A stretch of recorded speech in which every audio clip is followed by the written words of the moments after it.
فرزند زہرا یہ حالات برے ہیں۔ کاشانۂ بصیرت ایک ایسا مکمل یوٹیوب چینل جس پر محروم بصارت کے لیے بالخصوص اور تمام افراد کے لیے بالعموم سینکڑوں کی تعداد میں اسلامی کتب دستیاب ہیں۔ لہذا گزارش ہے کہ آپ اپنی ذمہ داری نبھاتے ہوئے کاشانۂ بصیرت کو سبسکرائب کرنے کے ساتھ ساتھ بیل آئیکن کو پریس کیجیے تاکہ آپ علم کے حصول کے ساتھ ساتھ مذہب اہل بیت کی اشاعت میں بھی اہم کردار ادا کرتے رہیں۔ کاشانۂ بصیرت، کاشانۂ بصیرت، کاشانۂ بصیرت۔ فرزند زہرا یہ حالات برے ہیں۔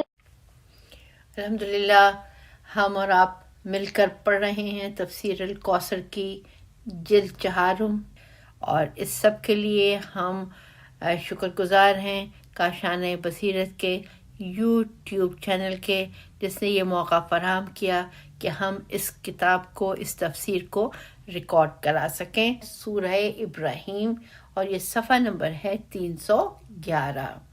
311 سے جب ہم اس کے اگلے صفحے پر آتے ہیں، وہ صفحہ خالی ہے، اس پہ لکھا ہوا ہے خالی۔ اب آتے ہیں ہم اگلے صفحے پر۔ یہ صفحہ شروع ہو رہا ہے بسم اللہ الرحمن الرحیم، اور اس کے بعد تحریر ہے یہ سورہ مکے میں نازل ہوا۔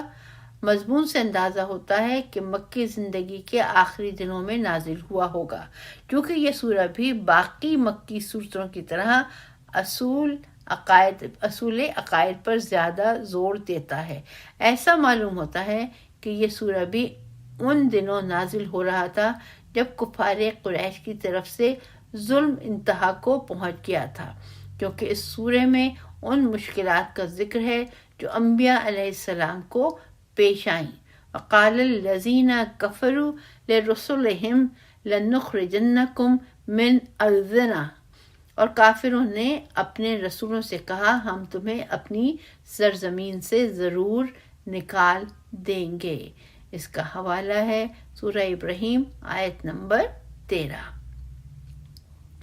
اور انبیاء کو جو فتح و نصرت کی نوید سنائی گئی تھی اس کا ذکر ہے۔ فَأَوْحَىٰ إِلَيْهِمْ رَبُّهُمْ لَنُهْلِكَنَّ الظَّالِمِينَ، ان کے رب نے ان پر وحی کی کہ ہم ان ظالموں کو ضرور ہلاک کر دیں گے، اور ان کے بعد اس سرزمین میں ہم ضرور تمہیں آباد کریں گے۔ یہ آیت جو ہے میں دوبارہ سے پڑھتی ہوں، اس کا تسلسل تھا جس کا میں نے ترجمہ پڑھ دیا۔ فَأَوْحَىٰ إِلَيْهِمْ رَبُّهُمْ لَنُهْلِكَنَّ الظَّالِمِينَ وَلَنُسْكِنَنَّكُمُ الْأَرْضَ مِن بَعْدِهِمْ۔ اس کا جو حوالہ ہے وہ سورہ ابراہیم کی آیت نمبر 13 اور 14 ہے۔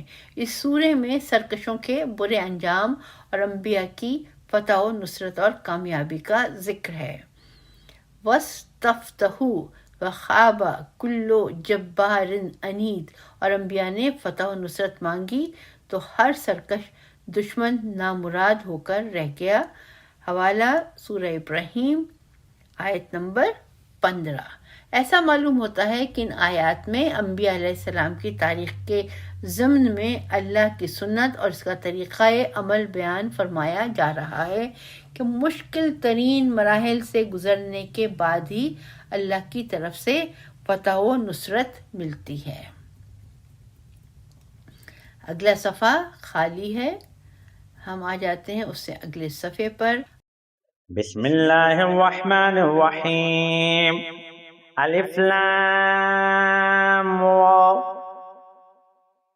کتاب انزلناہ الیک لتخرج الناس من الظلمات الى النور باذن ربهم الى صراط العزیز الحمید۔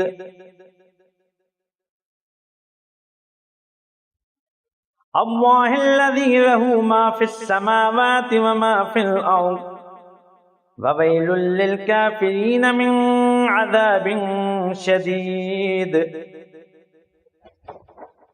الذين يستحبون الحياة الدنيا على الآخرة ويصدون عن سبيل الله ويبغونها عوجا أولئك في ضلال بعيد. الف لام را، یہ ایک ایسی کتاب ہے جسے ہم نے آپ کی طرف نازل کیا تاکہ آپ لوگوں کو ان کے رب کے اذن سے اندھیروں سے نکال کر روشنی کی طرف لائیں، غالب آنے والے قابل ستائش اللہ کے راستے کی طرف، جس اللہ کی ملکیت میں آسمانوں اور زمین کی تمام موجودات ہیں اور کافروں کے لیے عذاب شدید کی تباہی ہے،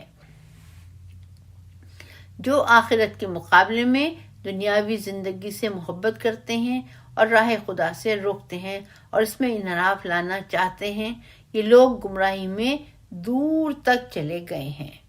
تفسیر آیات، پہلا پوائنٹ، لِتُخْرِجَ النَّاسَ، قرآن ضلالت کی تاریکیوں سے ہدایت کے نور کی طرف لے جانے والی کتاب ہے، وہ نور خدائے ذوالجلال کا راستہ ہے جس سے ابدی منزل تک پہنچنے کا راستہ نظر آتا ہے۔ نمبر 2، اللہ الذی لہ، اس ابدی راستے کے ذریعے اس خدائے ذوالجلال کی بارگاہ میں بازیابی ہوگی جو کل کائنات کا مالک ہے۔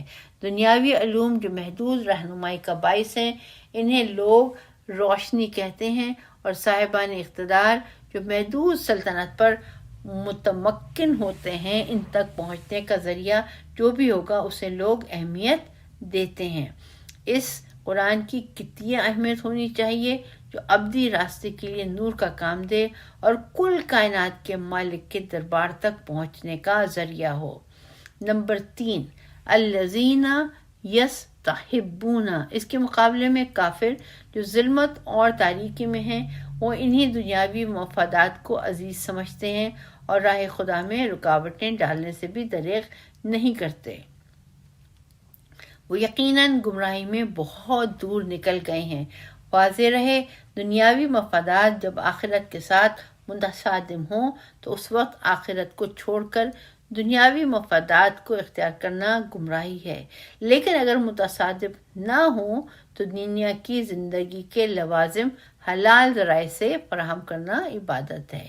اہم نکات، نمبر 1، قرآن ظلمتوں کے خلاف ایک نور ہے۔ نمبر 2، قرآن مالک کے ارض و سما تک پہنچنے کا ذریعہ ہے۔ وما أرسلنا من رسول إلا لسان قومه ليبين لهم فيضل الله من يشاء ويهدي من يشاء وهو العزيز الحكيم۔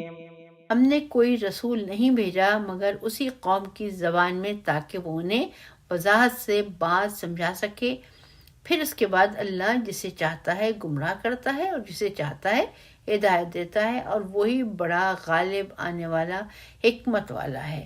تفسیر آیات، وما ارسلنا فی الرسول، اللہ تعالیٰ انبیاء علیہ السلام کو انسانیت کی ہدایت کے لیے مبعوث فرماتا ہے، تو سامان ہدایت بھی کسی قسم کا ابہام اور اتمام حجت میں کسی قسم کا نقص نہیں چھوڑتا۔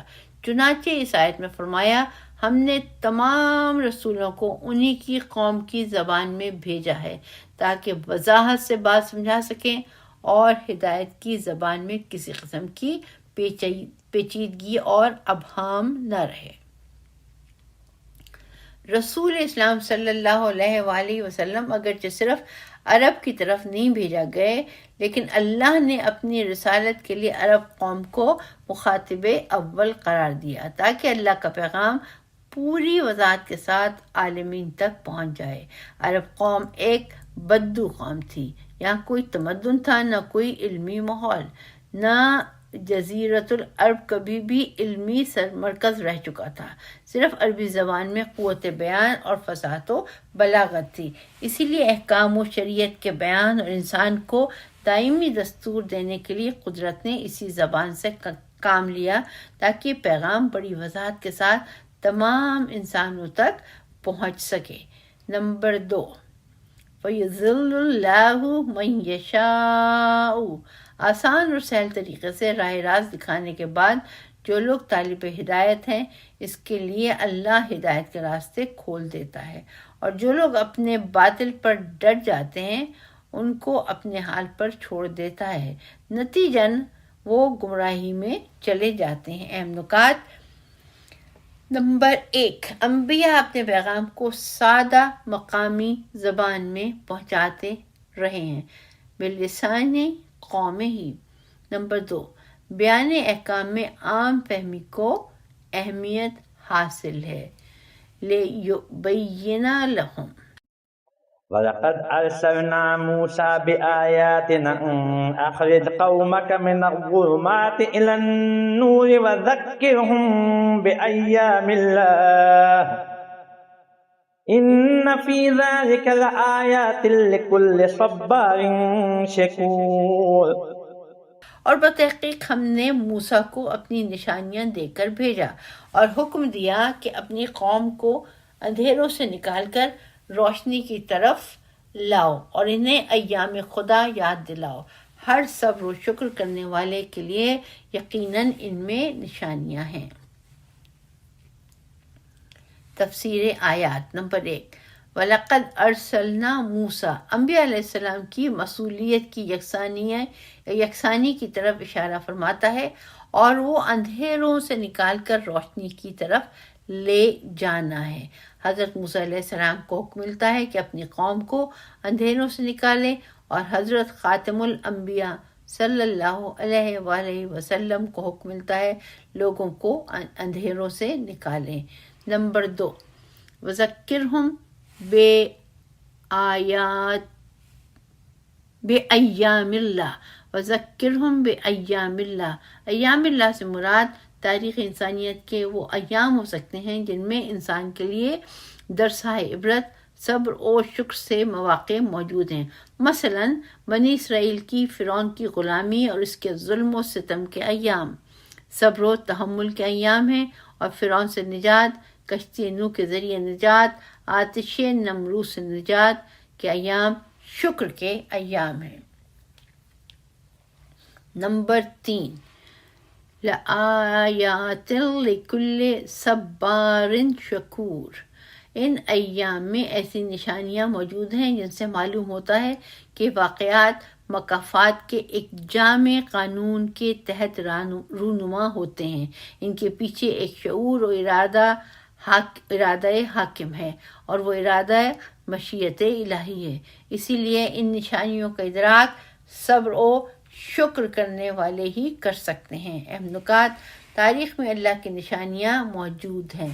اِنَّ فِي ذَلِكَ لَآیَاتٍ۔ نمبر 2، تاریخ انسانی میں درسہائے عبرت موجود ہیں۔ اِنَّ فِي ذَلِكَ لَآیَاتٍ۔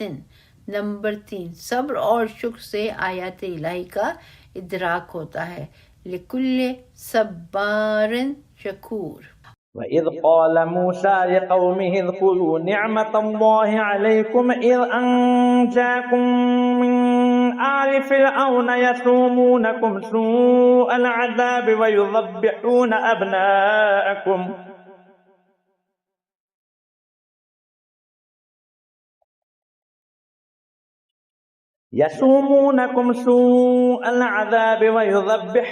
أَبْنَاءَكُمْ وَيَسْتَحْيُونَ نِسَاءَكُمْ وَفِي ذَلِكُمْ بَلَاءٌ مِّن رَّبِّكُمْ عَظِيمٌ۔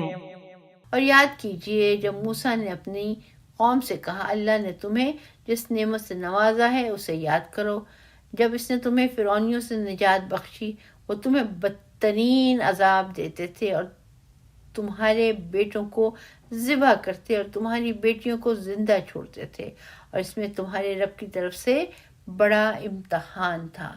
تفسیر آیات۔ اس آیت میں ایام اللہ کا ذکر آیا ہے، فرعونیوں کی طرف سے ہونے والے مظالم اور ان سے خلاصی کے ایام کا۔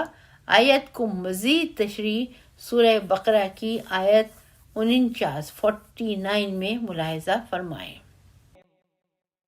وَإِذْ تَأَذَّنَ رَبُّكُمْ لَئِن شَكَرْتُمْ لَأَزِيدَنَّكُمْ وَلَئِن كَفَرْتُمْ إِنَّ عَذَابِي لَشَدِيدٌ۔ اور اے مسلمانوں، یاد کرو جب تمہارے پروردگار نے خبردار کیا کہ اگر تم شکر کرو تو میں تمہیں ضرور زیادہ دوں گا، اور اگر ناشکری کرو تو میرا عذاب یقیناً سخت ہے۔ تفسیر آیات نمبر 1۔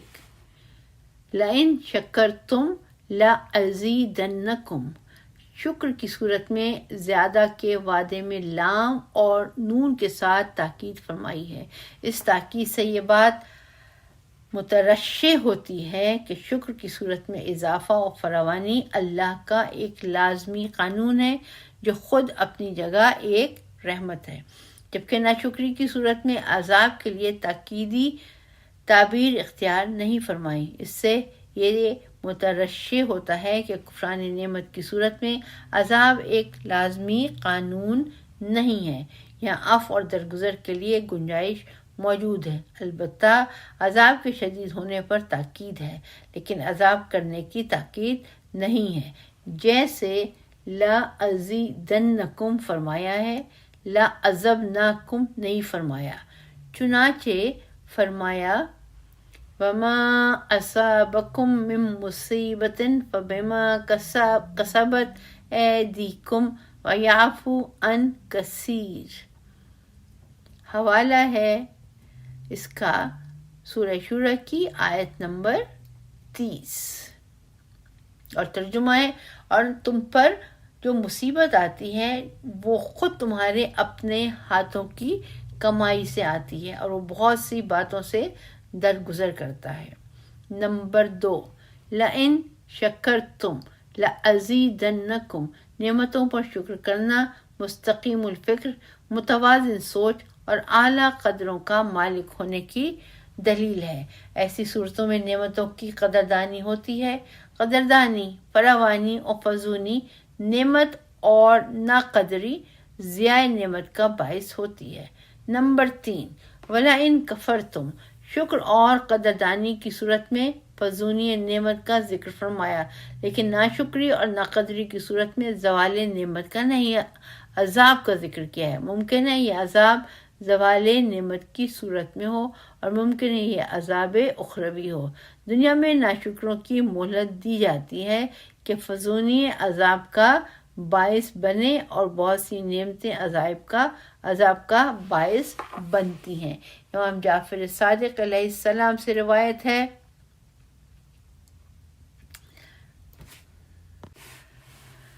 شکر النعمت اجتناب المحارم وتمام الشکر قول الرجل الحمد للہ رب العالمین۔ حرام چیزوں سے اجتناب ہی نعمت کا شکر ہے، اور شکر اس وقت پورا ہو جاتا ہے جب کوئی شخص یہ کہتے الحمد للہ رب العالمین۔ اس کا حوالہ الکافی 95:2۔ حضرت امام زین العابدین علیہ السلام سے روایت ہے، اشکرکم للہ اشکرکم للناس، تم میں اللہ کا زیادہ شکر کرنے والا وہ ہے جو لوگوں کا زیادہ شکر گزار ہے۔ حوالہ ہے الکافی 99:2 باب الشکر۔ اہم نکات، شکر گزاری اور قدردانی باعث فراوانی ہے۔ نمبر 2، نافرمانی نا شکری ہے۔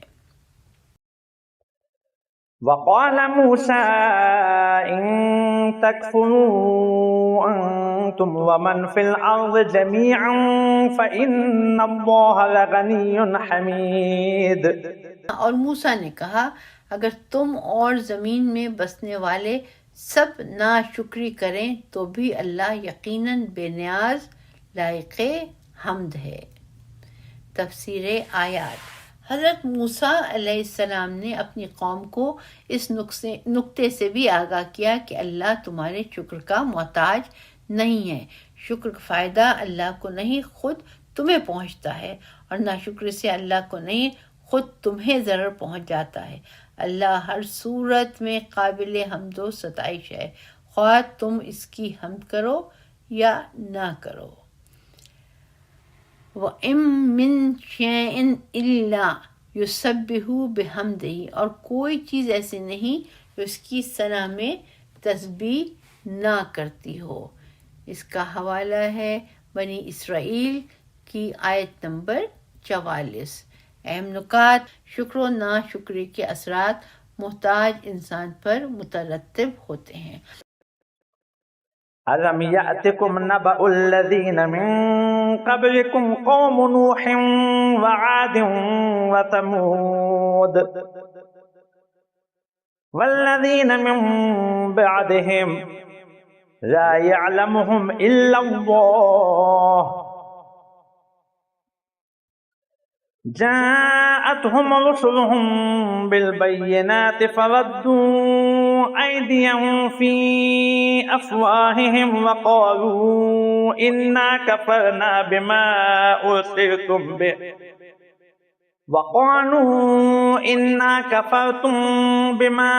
أرسلتم به وإنا لفي شك مما تدعوننا إليه مريب۔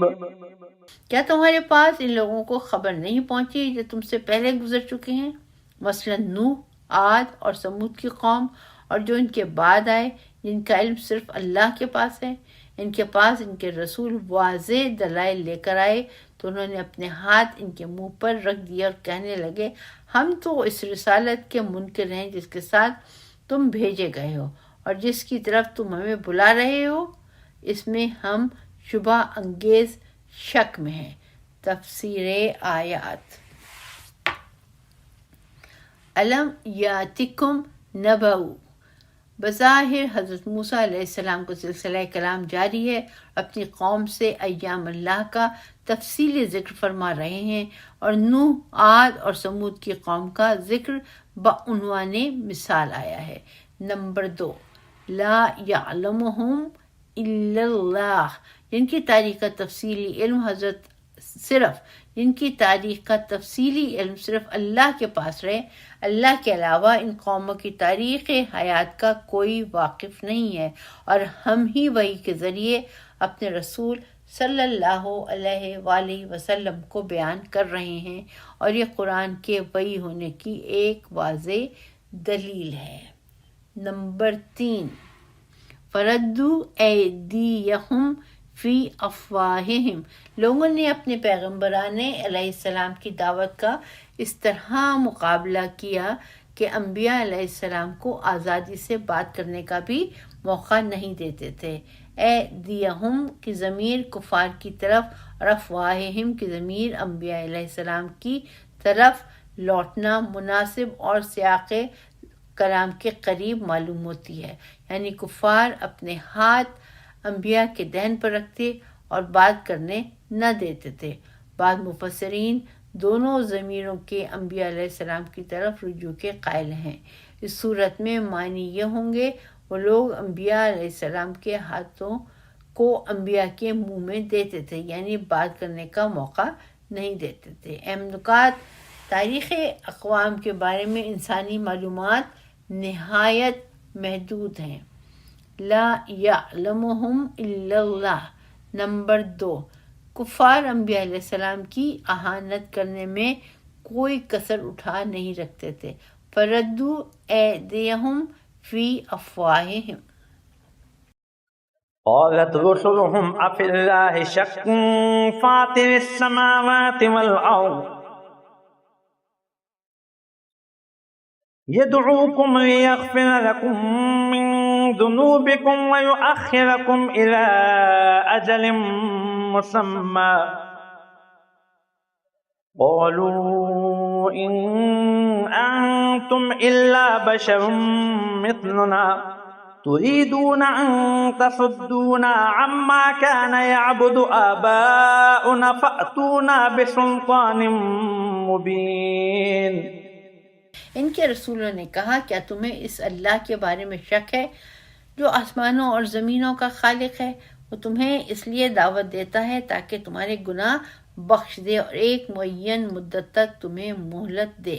وہ کہنے لگا تم تو ہم جیسے بشر ہو، تم ہمیں ان معبودوں سے روکنا چاہتے ہو، جن کی ہمارے باپ دادا پوجا کرتے تھے، بس اگر کوئی کھلی دلیل ہے تو ہمارے پاس لے آؤ۔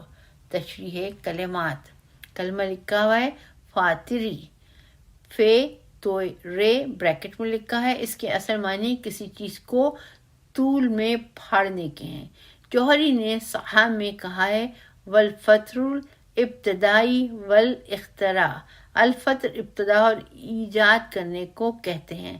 پھر حضرت ابن عباس کا یہ قول نقل کرتے ہیں، میں فاطر السماوات کے معنی نہیں سمجھتا تھا کہ دو بدو کنویں کا نظر لے کر میرے پاس آئے، ان میں سے ایک نے کہا انا فطرتہا، ابتدا میں نے کی ہے۔ تفسیر آیات، نمبر 1، قالت رسلہم، تقریباً ہر نبی کو ان مشرکین سے واسطہ پڑتا تھا جو اللہ کے وجود کو مانتے اور یہ بھی تسلیم کرتے تھے کہ وہی آسمانوں اور زمین کا موجد ہے۔ نمبر 2، افی اللہ شکن، اس آیت میں موجود عالم کی وحدت سے معبود کی وحدت پر استدلال کیا گیا ہے کہ سینہ عدم کو چیر کر اس کائنات کا ایجاد کرنے والا اللہ ہے، تو کیا اس ذات کے قابل پرستش ہونے میں شک کرنے کی کوئی گنجائش ہے؟ آیت کا آخری جملہ تریدون ان معاف کیجیے گا، آیت کا آخری جملہ تریدون ان تصدون اما، دلیل ہے کہ اس آیت کے مخاطبین مشرکین تھے جو اللہ کے موجد کائنات ہونے کے قائل تھے۔ نمبر 3، یدعوکم لیغفر لکم، دعوت انبیاء در حقیقت اللہ کی رحمت کی طرف دعوت ہے۔ یدعوکم لیغفر لکم، وہ تمہیں اس لیے دعوت دیتا ہے تاکہ وہ تمہارے گناہ بخش دے، اور انبیاء علیہ السلام اس رحمت حق کے لیے وسیلہ ہیں۔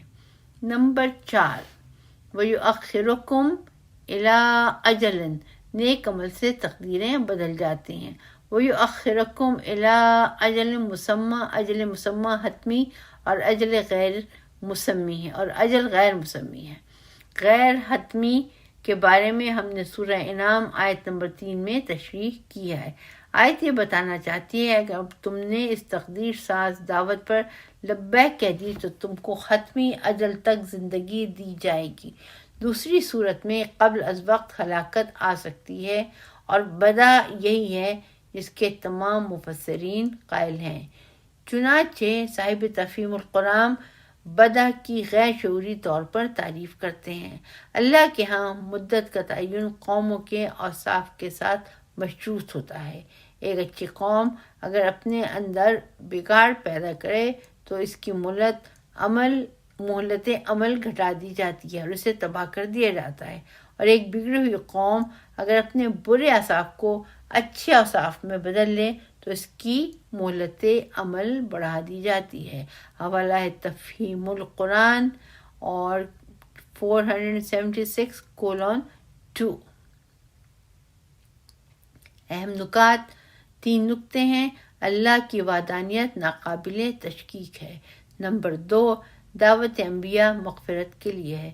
نمبر 3، اطاعت سے زندگی لمبی ہو جاتی ہے۔ قالت لهم رسلهم إن نحن إلا بشر مثلكم ولكن الله يمن على من يشاء من عباده وما كان لنا أن نأتيكم بسلطان إلا بإذن الله وعلى الله فليتوكل المؤمنون۔ ان کے رسولوں نے ان سے کہا، بے شک ہم تم جیسے بشر ہیں، لیکن اللہ اپنے بندوں میں سے جس پر چاہتا ہے احسان کرتا ہے، اور ہمارے اختیار میں نہیں کہ ہم تمہارے سامنے کوئی دلیل معجزہ اذن خدا کے بغیر پیش کریں، اور مومنوں کو اللہ پر ہی توکل کرنا چاہیے۔ تفسیر آیات، نمبر 1، قالت لہم رسلہم، مشرکین انسان کو رسالت اور اللہ کی طرف سے نمائندہ ہونے کا اہل نہیں سمجھتے تھے، کہتے تھے کہ ہم جیسا بشر اللہ کا نمائندہ نہیں ہو سکتا۔ جو شخص ہماری طرح کھانے پینے کا محتاج ہو وہ اللہ کی طرف سے رسول نہیں ہو سکتا۔ نمبر 2، اِنَّا نَحْنُ إِلَّا بَشَرٌ مِثْلُكُمْ۔ جواب میں انبیاء علیہ السلام فرماتے ہیں کہ ہم تمہاری طرح نظر آنے والے وجود انسان ہیں اور انسانوں کی طرف مبعوث ہوئے ہیں، اس اعتبار سے کہ ہمارا وجود تم کو نظر آتا ہے، اس نظر آنے میں تم جیسے ہیں۔ نمبر 3، یہ ہم پڑھیں تفسیر آیات، اس کا ہے نقطہ نمبر 3، وَلَكِنَّ اللَّهَ يَمُنُّ عَلَى مَن يَشَاءُ، لیکن اس بات میں تم جیسے نہیں ہیں کہ اللہ کے ایک خاص احسان کے ہم لائق ہیں۔ ہمارے جس وجود پر اللہ کا احسان ہوتا ہے وہ تم جیسا نہیں ہے۔ نمبر 4، وما کانا لنا، یہ نہیں فرمایا کہ ہم معجزہ نہیں دکھا سکتے، بلکہ فرمایا اس کا تعلق بھی ارادہ رب سے ہے، لہٰذا اسی پر توکل کرنا چاہیے۔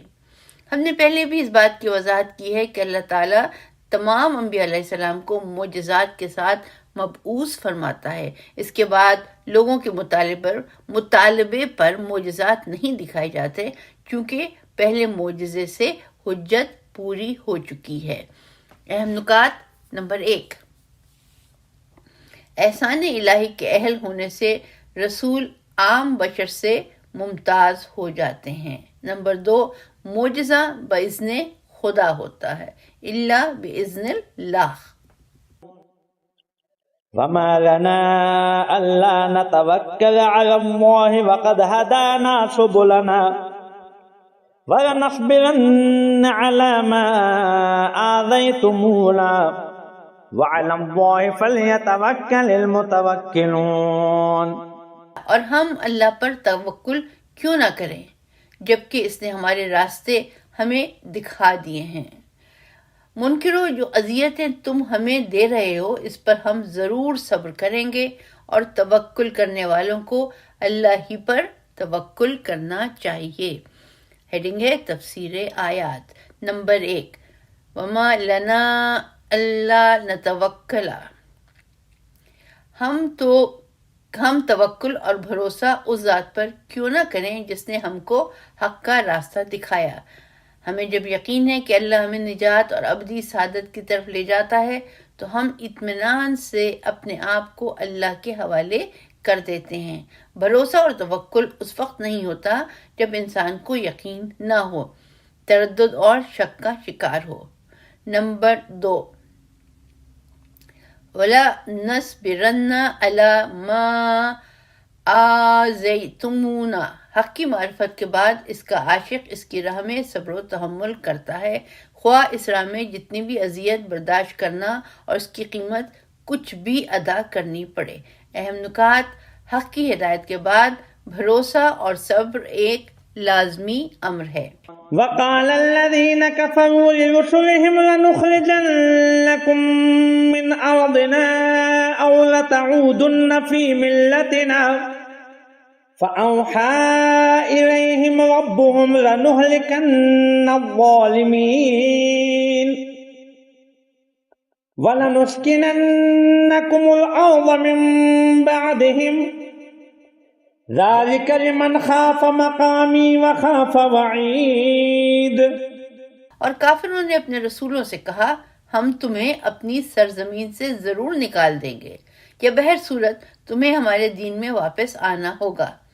اس وقت ان کے رب نے ان پر وحی کی کہ ہم ان ظالموں کو ضرور ہلاک کر دیں گے اور ان کے بعد اس سرزمین میں ہم ضرور تمہیں آباد کریں گے۔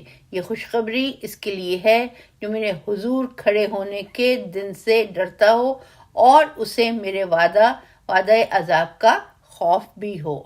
تفسیر آیات۔ ہیڈنگ، پہلا پوائنٹ، وقال الذین کفروا، مشرکین جب انبیاء علیہ السلام کے منطقی مقابلے سے عاجز آ گئے تو طاقت کی منطق استعمال کرنے لگ گئے۔ اس نے انسان ہمیشہ سے قائم مارکائے حق و باطل کا جائزہ لے سکتا ہے کہ اہل باطل ہمیشہ دینداروں کو اپنے وطن سے بے وطن کرنے کی پوزیشن میں ہوتے ہیں، اور اہل حق کمزور اور ہر مادی طاقت سے محروم ہوتے ہیں۔ اہل حق کی طاقت اور اسلحہ صبر اور اللہ کی بے پایاں طاقت پر بھروسہ کرنا ہے۔ باطل حق کو برداشت نہیں کرتا، وہ چاہتا ہے کہ حق باطل کے رنگ میں رنگ جائے۔ اور لا تعودن فی ملتنا۔ نمبر 2، لنہلکن الظالمین۔ جب مارکہ حق و باطل اپنی انتہا کو پہنچ جاتا ہے، آزمائش کی کڑی سے کڑی منزل طے ہو جاتی ہے، اور وہ اس قدر مصائب و آلام میں مبتلا ہو جاتا ہے کہ وقت کا رسول اور اس کے اہل ایمان ساتھی چیخ اٹھتے ہیں، متی نصر اللہ، آخر اللہ کی نصرت کب آئے گی؟ اس کا حوالہ ہے سورہ بقرہ کی آیت نمبر 214۔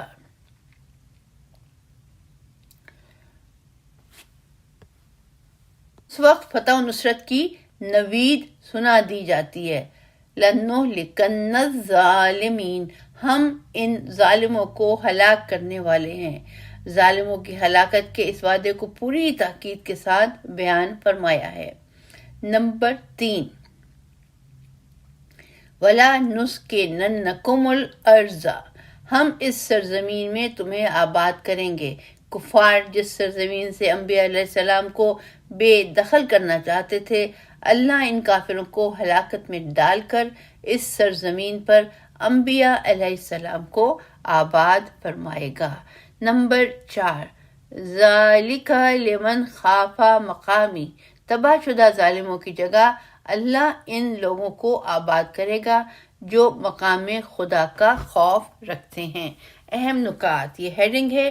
پہلا نقطہ، آخر میں فتح ہمیشہ انبیاء علیہ السلام کی رہی ہے۔ نقطہ نمبر 2، خوف خدا فتح و نصرت کے عوامل میں سے ہے۔ نمبر 3، ظالم کی شکست یقینی ہے۔ واستفتحوا وخاب كل جبار عنيد من ورائه جهنم ويسقى من ماء صديد يتجرعه ولا يكاد يسيغه ويأتيه الموت من كل مكان وما هو بميت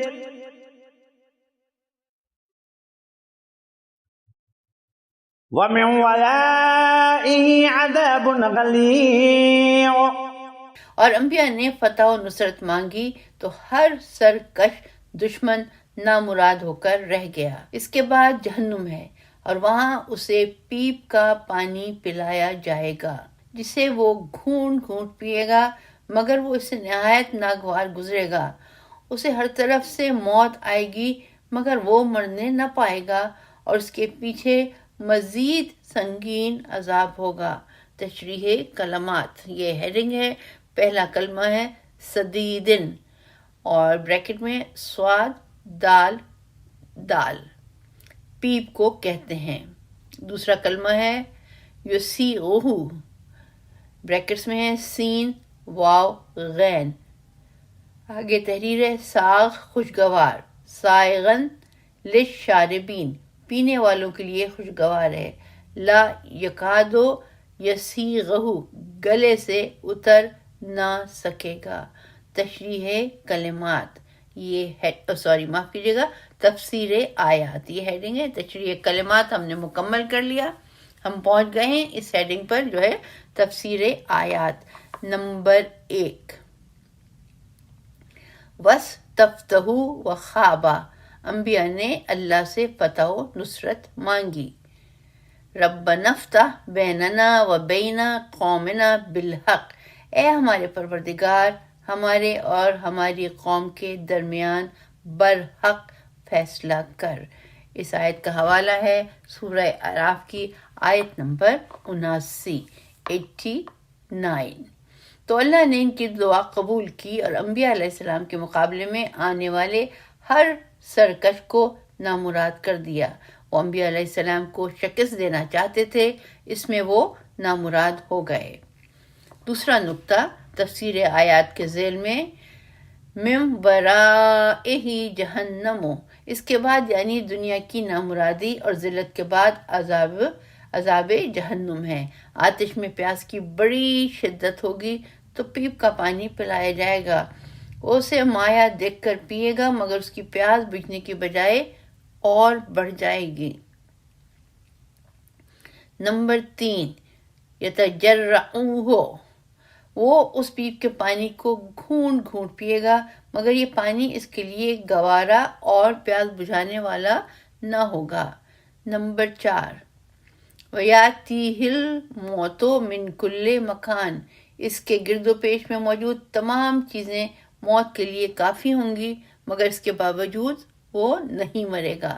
نمبر 5 یہ آیات مکے میں اس وقت نازل ہو رہی ہیں جب رسول اسلام صلی اللہ علیہ وآلہ وسلم اور آپ صلی اللہ علیہ وآلہ وسلم پر ایمان لانے والے نہایت بے بسی میں مشرکین مکہ کی طرف سے اذیتیں برداشت کر رہے تھے۔ ان میں مسلمانوں کو تاریخ انبیاء اور سنت الہی کی روشنی میں یہ نوید سنائی جا رہی ہے کہ مکہ کے مشرکین خواہ کتنے جبار ہوں نامراد رہیں گے اور کامیابی مسلمانوں کی ہوگی۔ اہم نکات 2 نقطے ہیں۔ نمبر 1 ظلم جب انتہا کو پہنچ جاتا ہے انبیاء کی دعا قبول ہو جاتی ہے۔ نمبر 2 جہنم سرکشوں کا ٹھکانہ ہے۔ اس کے ساتھ ہم آج کی ریکارڈنگ کا اختتام کرتے ہیں۔ انشاءاللہ اگلی نشست میں ہم سلسلہ جاری رکھیں گے۔ اس وقت تک کے لیے اجازت۔ انشاءاللہ اگلی ریکارڈنگ کے ساتھ پھر حاضر خدمت ہوں گی۔ اللہ حافظ و ناصر۔